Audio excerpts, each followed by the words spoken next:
phone is tripping. Think All right. about Let me it. test.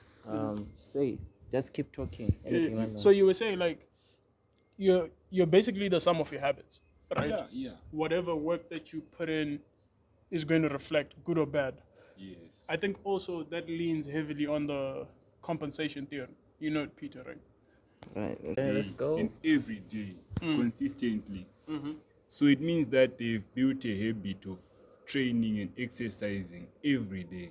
Yeah, man. So if you build the same routine and have those habits, you can be like them. But then what if, in my question, I always play devil's advocate in conversations like this. What if I have habits that are detrimental to my well-being, but I also do things to cancel them? Like I can't let go of the habits. Maybe they keep me on a loop.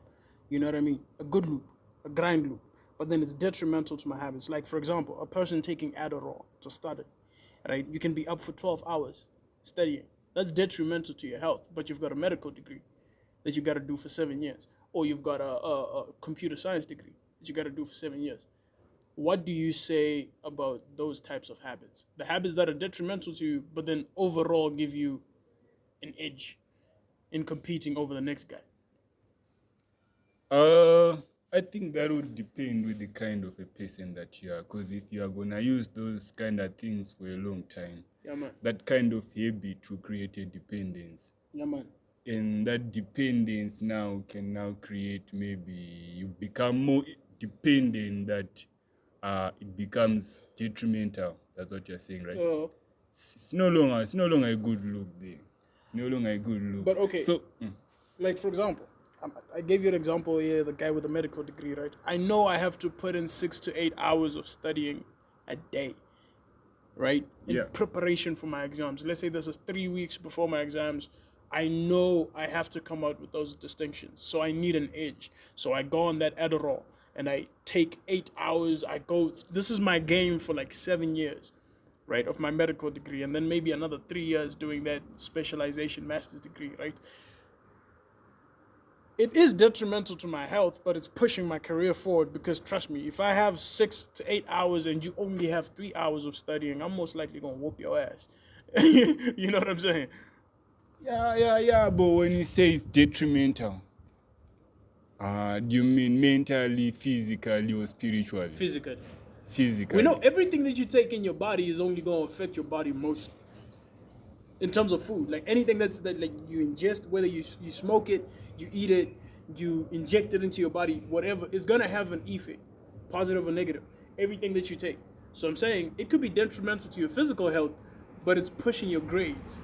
You've got a 4.5 GPA. You know what I'm saying? Because of Adderall. Okay. So what do you say about the addicts and the dependents that are on that type of cycle? Okay. Let's say you take these kind of things, and then you've passed your thing. Yeah, man. Are you going to stop your things, or are you going to continue with them? Because you are saying that it's now you are now dependent. Yeah. So that means that you can't study if you don't have these things anymore. No, you can study, but not for 8 hours. You see, the discipline is there. When I'm talking, like, I'm not talking about the reckless dude. I'm talking about the disciplined study man. You know what I mean? The guy who knows I have to put in the work to succeed. I have to grind to make it. I have to be up at 4 a.m. and study from 4 to 8 before I go to class at 8. That guy, that's the guy I'm talking about. The guy who's really about the grind. Because at the end of the day, we're all trying to get this paper. And if you're in the academic route, the best way for you to get this paper is if you have more papers. You know what I mean? If you have more certificates than the next guy, you're better than the next guy. So you need more paper to get more paper in the academic world. Oh, yeah, I hear your point. That could work. Mm-hmm. That could work. Mm-hmm. But I believe there are also other natural ways that you can use to... Like what? Maybe you can fast. They say that it helps to increase your faith. Imagine 8 hours on a fucking fast. 8 hours of straight up chemistry, physics, biology, mathematics on a fast. I would die. I'd be dead. I'd be dead. But here's the thing. By the end of that session, I'd be dead. But here's the thing. if you don't have stubborn faith, then it's gonna be a tough road. Cause Nah. listen. When reality sets in, you Yeah, see, the yeah. journey is gonna seem, endless. There's no gonna be light at the end of the tunnel. Sorry, guys, I have a quick question. Are there any like side effects of taking Adderall? I'm sure they did, bro. Like everything has a side effect. I Yeah. feel like every drug that gets you addicted and dependent and stretches you outside of what is normally, the function of your body in a way, right? All those type of drugs have side effects because with Adderall, for example, you've got lack of sleep, which means that when you do come down from that high, your cognitive ability is not going to be at 100%, especially if you don't get the sleep, right? And you make up, of which, scientifically they say you never make up for sleep. Like even if you sleep for more hours, you can never make up for lost sleep. What if you create some form of cycle whereby you take it and then you leave it for a while so that your metabolism resets to a But ground guys, state? I think that's why we are here to talk about habits, because I think you can cultivate the habits. Maybe it has to spring from faith, because faith is a very, very, very important thing. Maybe not just in religion, but faith. Here you're 'Cause, talking about faith and self. yeah, even in God, because look at it. We are creatures. Yeah, man. If we are creatures, it means there's a creator. Yeah, man. So that means the creator knows us better than we know ourselves. Yeah, man. And if we can connect to that creature, and if we can be in the presence of that creature, that creator, you see, I believe that some things can happen supernaturally, because there are things that have happened if you believe. Like some of us are believers and we are from a Christian society. You see, there are some things that happen that were supernatural and they continue to happen. You understand? So that means, it's more kind of a supernatural thing when someone studies for 8 to 9 hours. And you are saying that this Adderall thing can do that, right? Yeah. But it's more like a supernatural thing, because, think about it, being locked in for 8 to 9 hours. By But- supernatural, you mean abnormal No. from the normal, because that's what supernatural would mean in this particular case. We're not talking about something miraculous. It's not a miraculous thing. Yeah. It's something that's actually possible. It's there's that little extra from the ordinary, maybe making it extraordinary, Yeah. There's that extra, whether it's a little extra, because maybe someone will study for 3 to 5 hours, but that little extra 3 hours makes a big difference, you see. I hear you. So I was saying, if this Adderall has some form of side effects, isn't there like some form of routine that you can develop that can help you to endure and use it like, more as a tool that has side effects that you can counter than just something that continuously leads you downstream? You see, you're coming back to my point right there, Peter. You remember my question when I was asking him? I asked him, I said, what's up with the guys that are on a cycle, the disciplined guys that are on a cycle to push maybe their career?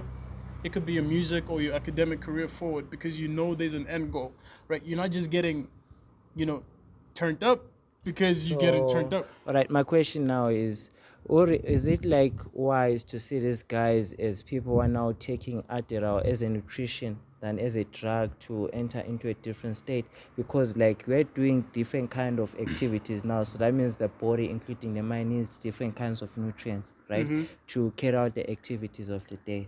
So is it a natural way of seeing these guys as having extra nutrition so as to like do their daily workloads? Yeah, nutrition that is incompatible with the body in the long run. Yes, because I feel like we're in a space where our biology is lagging behind the pace at which our economy or our civilization is evolving, right? We've got way more information, right? But we still got the same amount of time. We still got the same bodies, the same brains, right? So sometimes you need more leverage in terms of what you need to do, right? So our body doesn't really understand that, because it's still in the All right, I have another Ice question. Age. So I'll keep asking you questions so as to like really have a deeper understanding of the situation we're talking about, right? So like, let's say since we can observe that natural evolution isn't catching up to the rate of evolution that is needed for our civilization, right? Yeah. So what if we start argumenting on top of our bodies so as to induce the required evolution? Is it a wise step, or do you have any other argument around it? I think all evolution comes from force. If you've kind of checked it out, there has to be some event that pushes you over the boundary of, what is the norm at this period. So as of right now, I don't know what it's going to look like in the long run or the long term, right? But I don't know if our body adapts to this eventually. Like, if, for example, let's stick with Adderall. If you could take Adderall and you needed less than 8 hours of sleep as a normal human being, I don't know if that's like an evolutionary thing that's going to, be picked up by the body, because I feel like all things natural should be left to natural evolution. All right. I don't think we should be pressing it. I come back to what Kura said, right? Kura was talking about that he comes from a Christian community, right? And he has seen miracles and they keep happening. So, and I'm from the Roman Catholic community, right? We have apparitions, we have saints that did miracles and so on, right? So, like, I feel like Kura, do you agree with this idea whereby you need to really have strong faith to rise above the limits of your body and so on? I feel like that's extremely accurate. Like, faith, in a sense, can be defined in so many ways, right? But at the end of the day, it involves how you use your mind. And the one thing that controls... Yeah, but the one thing that controls everything is your mind. The one thing that controls every single process in your body is your mind. All right, then going deeper into that, is it okay to believe, I would like to use the word to believe, that by praying, you should pray in a proactive way, in a way that your prayers are driving you towards a goal that you can realize in your mind, right? Yeah. And you can keep praying and adjusting your habits in accordance to your prayer. That's the only way to approach some form of miracle in achieving something. I would agree with that. Thing is, you know what? I hate to sound like the non-believer in this conversation. You know what I'm saying? But when you look at it from like just like a basic standpoint, when you're praying, what's happening? Essentially, if you remove all the spiritual, energy around it, you're talking to yourself, right? Which kind of sounds crazy, but it's reprogramming your mind, right? So the moment you reprogram your mind from like a space where you were in a very difficult situation, right? And then you pray about it, right? You're only going to say positive things towards that particular situation, which changes your mindset. Now you don't look at this bad situation as too much of a bad situation, and you find a way to work around it, right? So now when you that's just like the basic like carnal side of things. When you're applying spirituality to it, it's way more. It's way more. Prayers, right? Yeah, of course. But I'm saying at any given moment, with any prayer that you look at, regardless, right? You're talking to yourself, or you're giving yourself the idea that you're talking to an entity that is more powerful than yourself. Regardless of what prayer it is. You are not talking to yourself. You are talking by yourself. You see, there's a difference. Okay. In my sense, I'm saying by yourself. Once you remove, I was saying it from the standpoint of, if you're looking at it from a basic, very, very basic, without the spiritual stuff, you're talking to you. That's why I said there are different types of prayers. It will depend with the type of prayer. Okay, let's work examples, and then I can show you what I mean. Let's start with the Lord's Prayer. Right? Yeah. Right. If you're saying the Lord's Prayer, what's the first thing? Our Father who art in heaven. Now listen. Right. Who are you talking to? Right. Wait. That's where I'm getting to. Right. Our Father who art in heaven. Right. Hallowed be thy name. Thy kingdom come. All that we all know the Lord's Prayer. Right. In that moment, remember I said, when it's prayer, right? It's either you're talking to yourself or you're surrendering yourself to a deity that is more powerful than yourself. So when you're saying our Father who art in heaven, that's an act of you surrendering yourself to a deity that is above yourself. Yeah. So that's what we agree now. We agree now. Prayer, yeah. So I'm saying from a basic standpoint, Peter was asking how, like the impact of this, right? In the reality, like the practical impact. Is there a way in which you're supposed to pray in collaboration with practicality that leads to a miracle? You know what I'm saying? And I'm like, yeah, if you want to look at it from a very carnal standpoint, prayer will lead you to a miracle regardless of whether you're a believer or not, because psychologically you're talking to yourself. So if you're talking to yourself, you give your mind an opportunity to look at a situation from a different perspective, right? So now, why doesn't it work for some people is because, well, now you get spiritual now at that point, right? But at the end of the day, even that's why, what's it called? Confessions. Wait, you say something about like why it doesn't work for some people. You say you get spiritual. So are you saying like it depends on your level of spirituality whether a miracle will happen or not? It depends on your level of focus on what you exactly want, psychologically speaking, depending on what phenomenon you want to see. If something that you want to see is more out of this world, it's not materialistic, then yes, your level of spirituality matters. Because what is it that you want to see? You're not going to see an angel in real life.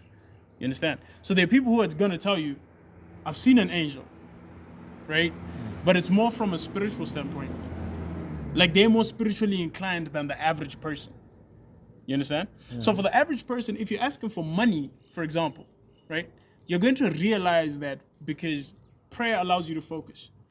It's like meditation. It's like self-affirmations. When you wake up in the morning, I am strong. I am wealthy.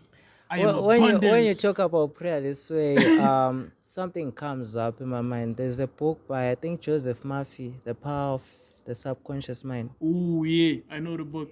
Yeah, I know so the like book. it starts about talking whether or not why do some prayers get answered and why some don't. It even talks about people in different situations, the rich, the poor, and so on, all praying and some having a horrible Okay, and let so me on. tell you what happens when you pray. From my own understanding. From your spiritual understanding. Okay, it's Yeah, okay. we need put to it emphasize down. that because we're talking Okay, about different things. You're right. From spiritual. From the spiritual understanding. From the spiritual Yeah, understanding. man. Yeah, because And I he's also talking taking more it from about the the scripture, taking esoteric. it from the Bible. Yeah. You see. So here's the thing. Our prayers when we pray, they arise like an incense before God. You understand? A sweet incense. You understand? And God receives them. Yeah, man. And then He gives a response. You understand? Yeah, man. So for you to succeed in whatever you do, you need to be in the presence of the Most High. Yeah, man. You see me? So now when we keep sending these sweet incenses to the Most High, you see, He's there, He responds. You understand? Yeah. That's the power of that thing. And when He's there, you see, there's something supernatural, because even the vibrations change. Because remember what happened when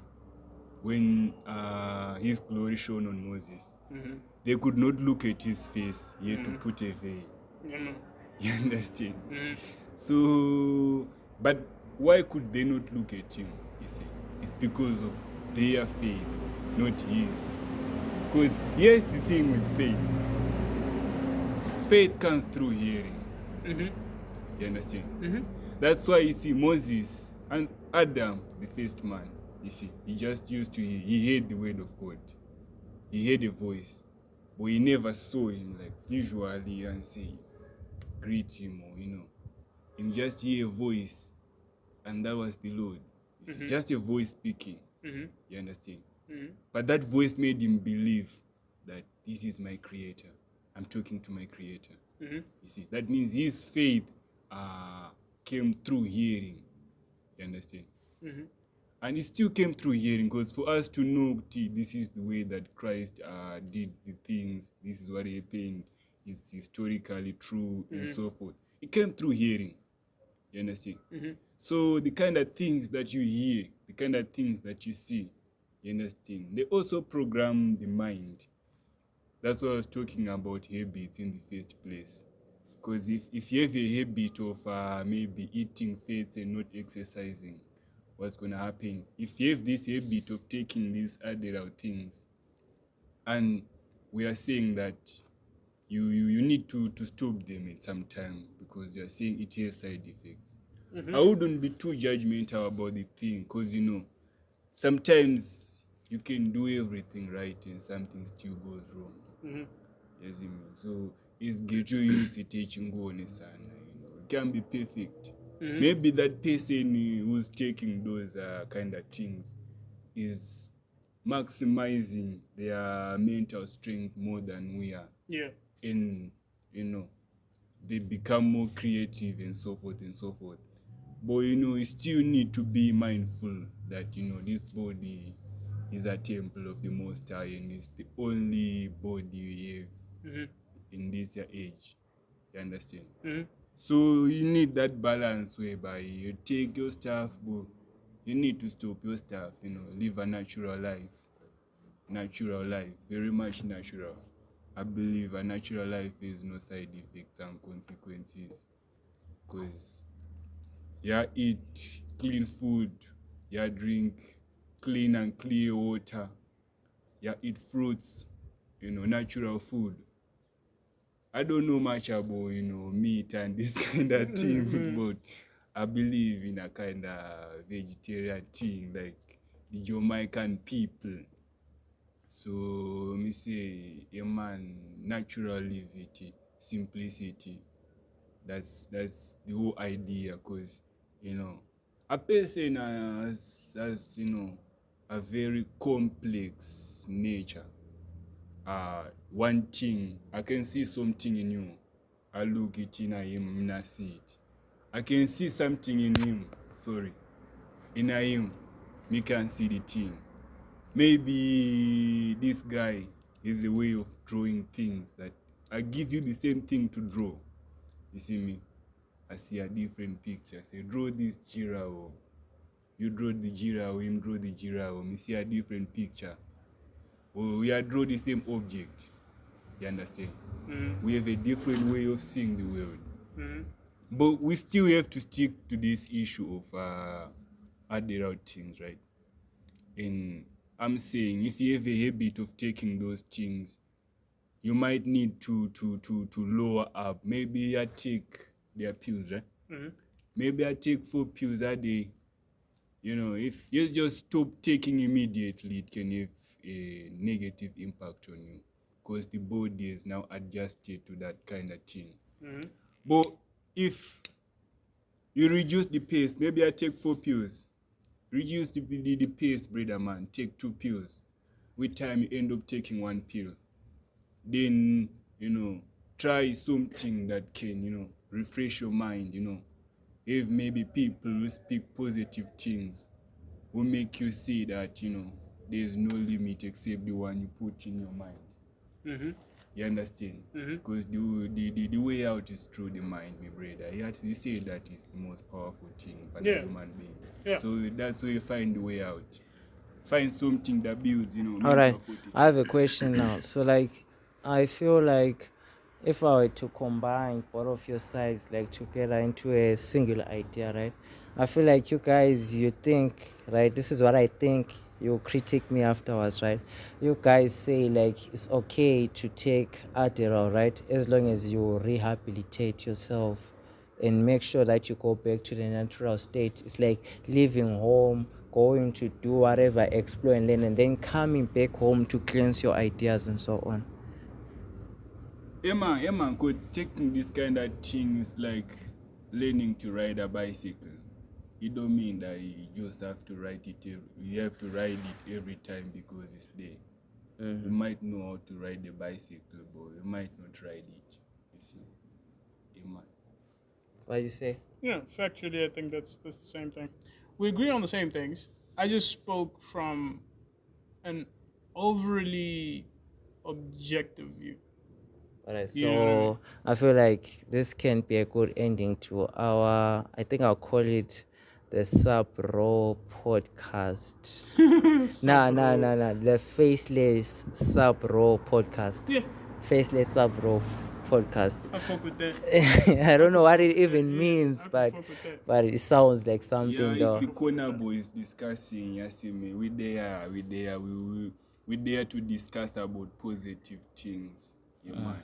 All right, 'Cause, so thank you, Paul and Kuda, for being in this podcast. I hope Appreciate it you, bro. becomes a thing. Yeah, it's gonna become a thing, most definitely, every day.